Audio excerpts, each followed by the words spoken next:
Hi, hello everyone. Welcome back to my channel.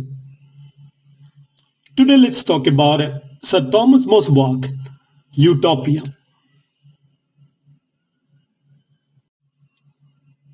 Utopia, 1516.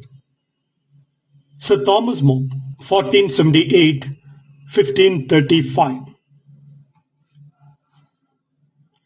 Utopia was written by Sir Thomas More in 1516 and originally published in Latin. The book describes an imaginary island society with a perfect governance, social equality, and a communal living. The full title of the book is A Truly Golden Little Book, no less beneficial than entertaining, about the best state of our commonwealth and the new island of Utopia.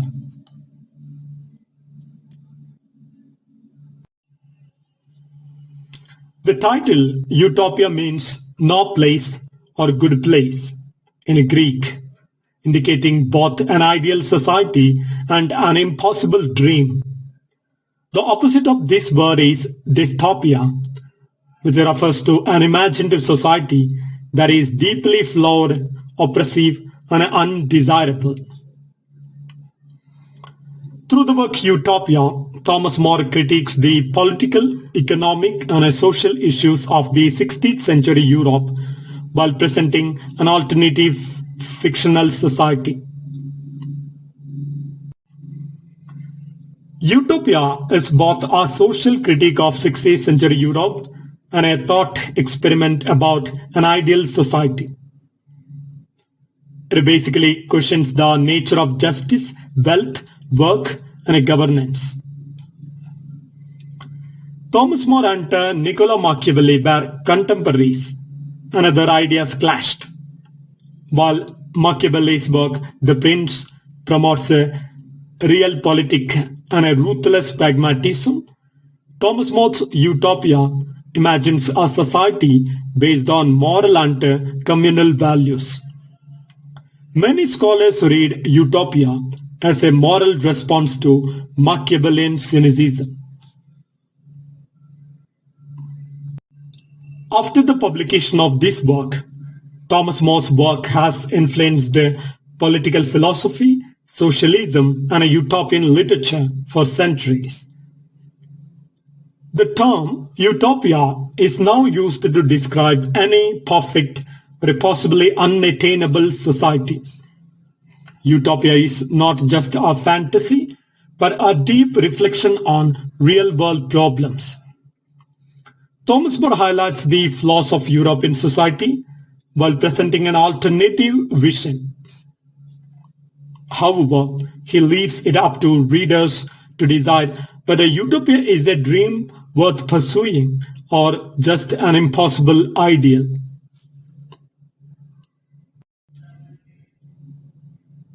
The book structure. Utopia is divided into two books. Book first, a discussion between Thomas More and the traveller Raphael Haidlaude, who criticizes European society. In book second, a detailed description of utopian society and its customs. Criticism of European society, book first. Raphael Haidlaude argues that Europe is full of corruption, greed, and injustice. He condemns the enclosure movement, where wealthy landowners take a common land, forcing peasants into poverty.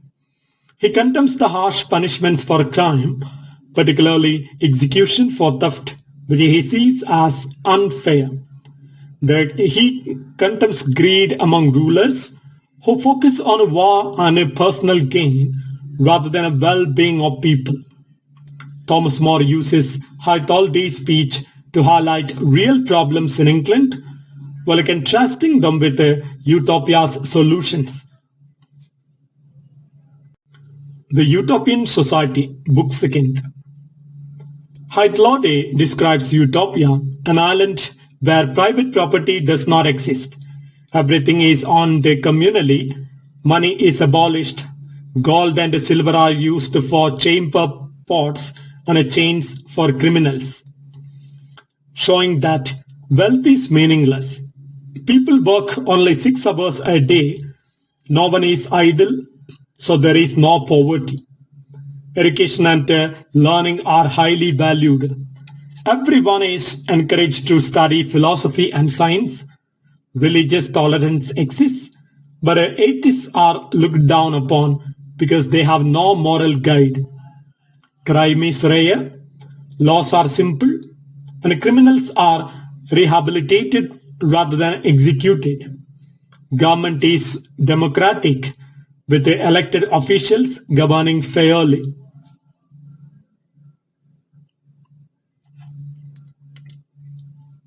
Key themes expressed in Utopia: critique of private property and wealth, justice and punishment, religion and tolerance, work and leisure, war and peace. First one, critique of private property and wealth. Thomas More suggests that private ownership leads to inequality, greed, and social unrest. Utopia's communal system ensures that everyone's needs are met.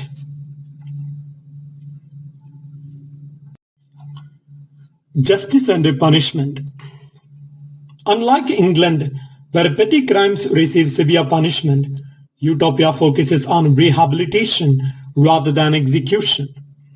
Criminals work in labor camps instead of being killed. Religion and tolerance. Utopia has freedom of religion with the different faiths coexisting peacefully. However, atheists are not trusted because they lack a moral foundation. Work and leisure. Utopians work only 6 hours a day, ensuring they have time for intellectual and artistic pursuits. This contrasts with the harsh labor conditions of the 16th century Europe. War and peace. Utopians avoid war, only fighting defensively or to free oppressed people. Instead of armies, they hire mercenaries, believing that fighting corrupts the soul.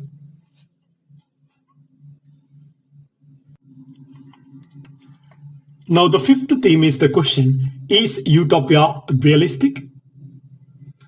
Thomas More presents Utopia as an ideal society, but he also questions whether such a system could exist. Some elements like a communal property and religious tolerance were progressive ideas for the time. However, the strict control over personal life and a lack of individual freedom raise concerns about whether Utopia is truly perfect. The book ends ambiguously, leaving readers to decide whether Thomas More supports or criticizes Utopia's ideals.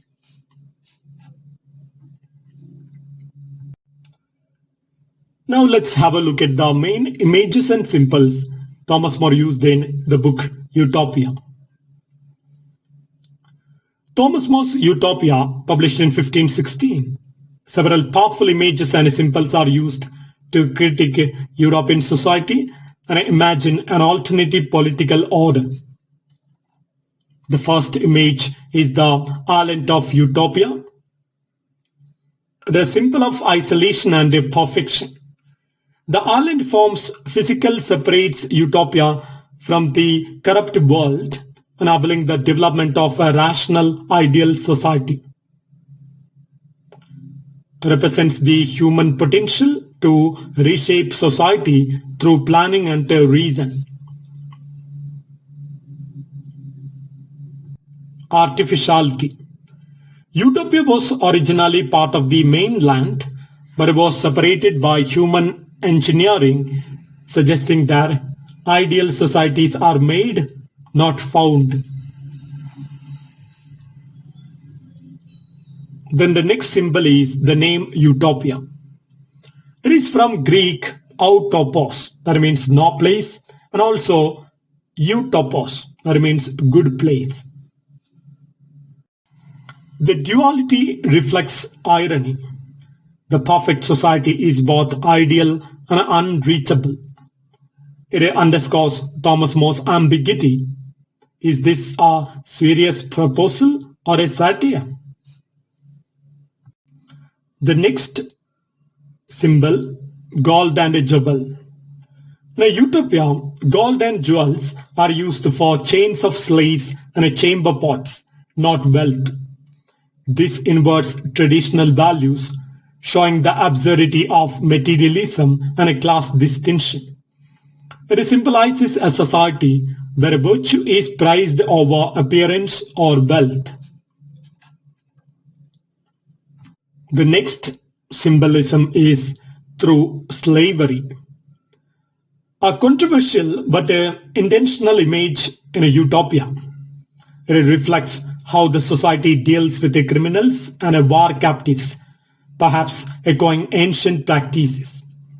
It symbolizes strict order and discipline, but also raises questions about the price of utopia.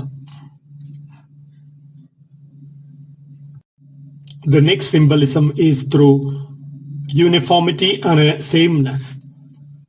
All houses, clothing, and daily schedules are identical. It symbolizes equality and stability, but also suggests a loss of individuality. It challenges the reader to consider the cost of perfect order. The next symbolism is through the idea of travel and passports. Utopians must get government permission to travel. It is a symbol of social control. Even movement is regulated. It highlights the tension between freedom and order. The next idea is communal living. There is no private property. Families rotate homes every 10 years. It symbolizes collective ownership, equality, and anti-capitalist values. A critic of the inequality caused by feudal and capitalist systems in Europe. Next symbol is religious tolerance. Utopians allow multiple religions to coexist. Symbol of enlightened governance, rare in Thomas More's Europe. Yet atheism is disencouraged, suggesting limits to tolerance.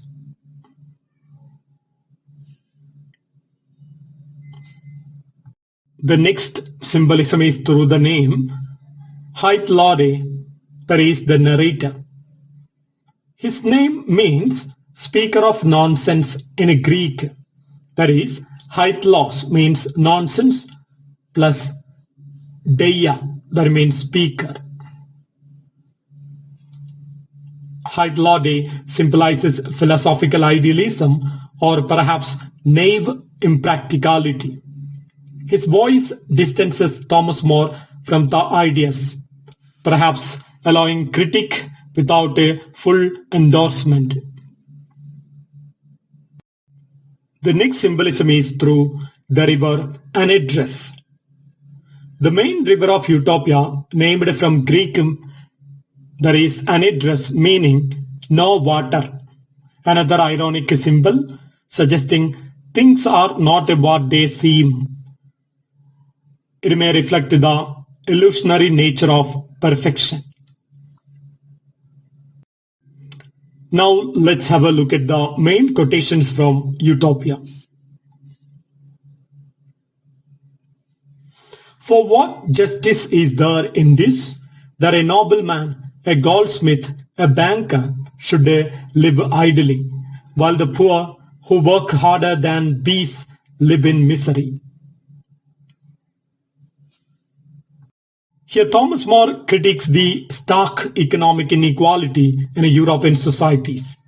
He contrasts the idle luxury of the rich with the relentless toil of the poor, exposing the moral failure of such a system. This quote highlights his discontent with feudal structures and early capitalist exploitation. In a utopia, by contrast, everyone works and shares the fruits of labor equally. The next quote. The chief aim of the Constitution of Utopia is to allow all citizens to live happy lives. Thomas More here defines happiness or felicitas as the primary goal of the utopian state. He departs from power or profit-driven governance, aligning instead with classical ideas like Aristotle's eudaimonia or flourishing. Utopia's laws, customs, and economic structure are all designed to serve the well-being of every citizen. This reveals Thomas More's humanist vision of politics as a means to moral and communal good.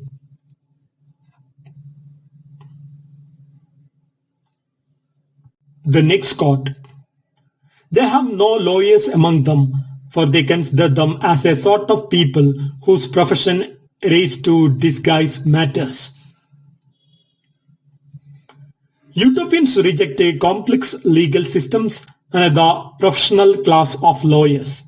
Their laws are straightforward, understandable, and a few in number, allowing all citizens equal access to justice.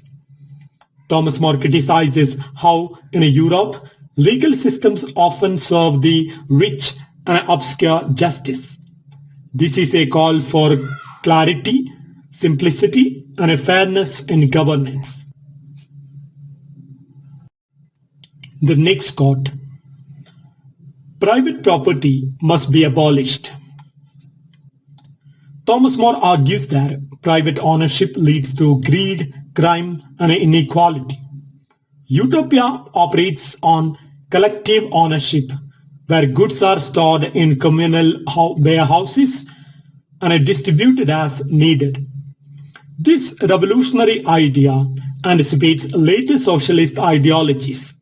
He envisions a society where shared wealth eliminates class division and promotes mutual care.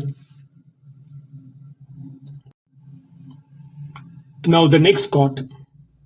Where all things are held in common, no man will ever be in want. The abolition of private property ensures that everyone's basic needs are met in a utopia. Shared ownership creates security, reduces envy, and fosters cooperation. Thomas More contrasts this with Europe, where wealth is hoarded by the few and many suffer. He presents Utopia as a model of economic justice and a moral solidarity. The next quote. Gold and silver, they make chamber pots of them. By using precious metals for base purposes, Utopians challenge materialism and the pursuit of wealth. This satirical inversion marks how societies idolize gold and silver. It strips these elements of their symbolic power and prestige. More here criticizes the moral corruption tied to monetary obsession. The next quote. No man can be a fit statesman unless he has some private interest in the nation. This statement critiques politicians who serve themselves rather than the public. In a utopia where everyone shares in the common good, corruption is avoided. Thomas More imagines a society where leadership is rooted in civic responsibility and virtue.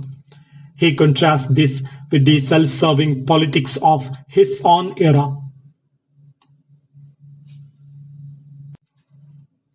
The next quote. Utopians detest war. Although they are trained for defense, Utopians view war as morally repugnant. and avoid it when possible. They prioritize diplomacy and only resort to violence in self-defense or humanitarian causes. Thomas More's stance reflects a strong humanist and Christian pacifist influence. Utopia then models peace as a foundation of ethical governance.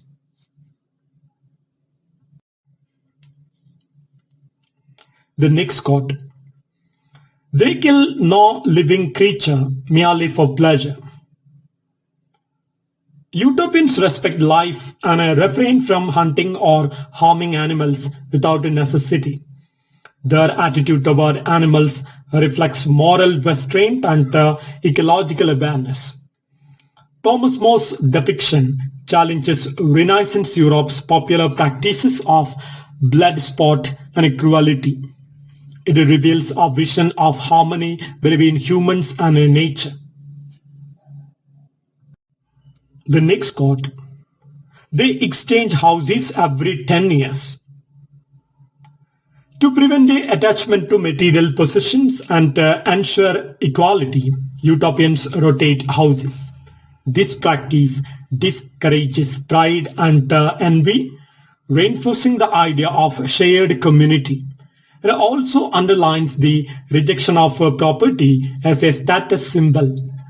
The result is a more egalitarian and humble society.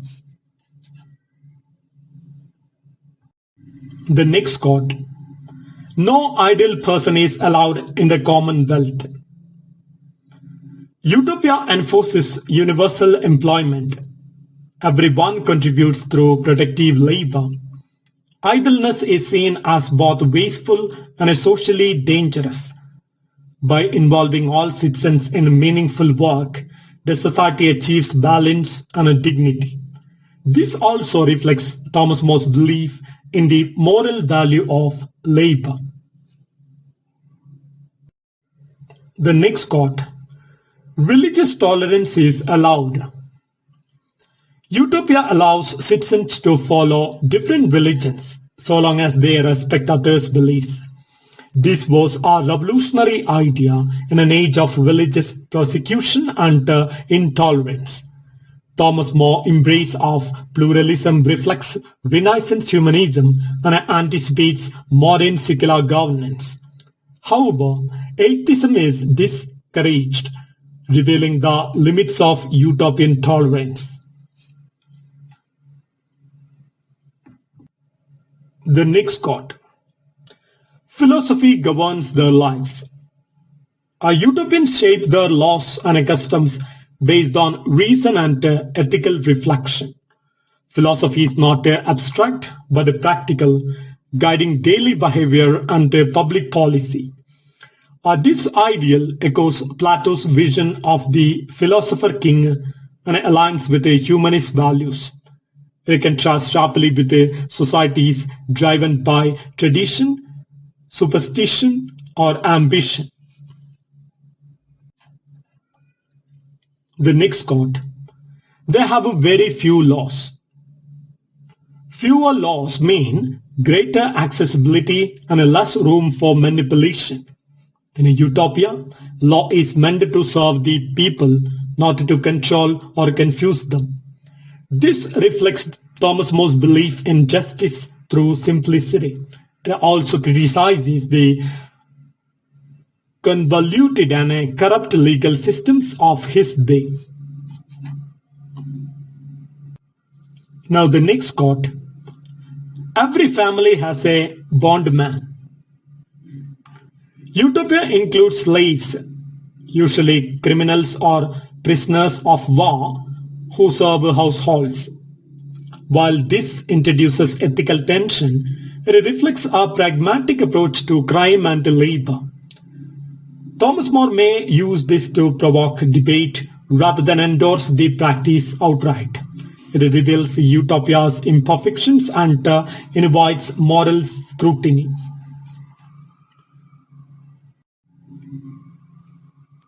Next quote: "All wear the same clothes."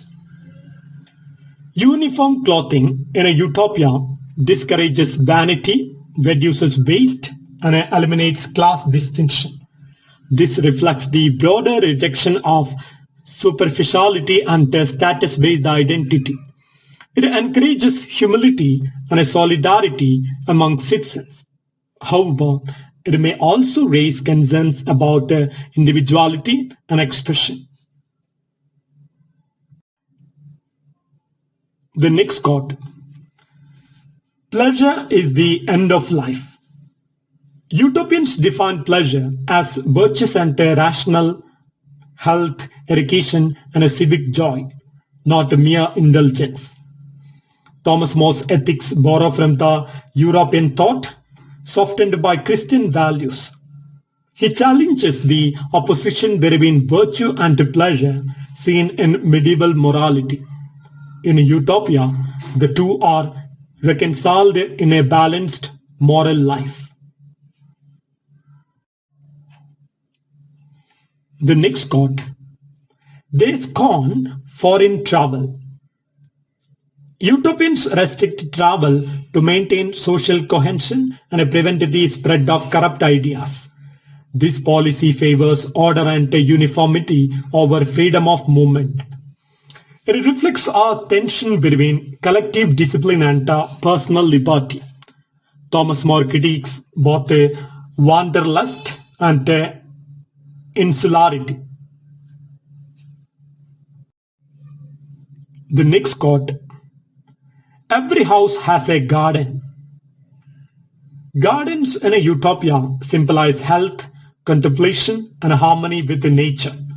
They provide food, beauty, and a space for reflection. This connects to both a biblical, that is Eden, and a classical, that is Arcadia, ideals. Thomas More uses this image to reinforce Utopia's balance between utility and aesthetics. The next quote. The best state of a commonwealth and the new island of Utopia. The full Latin title highlights that Utopia is both a model and a fiction. It serves as a satirical mirror, forcing readers to examine their own societies. Thomas More blurs the lines between fantasy and a critique, realism and idealism. This complex framing invites reflection, not a blind imitation.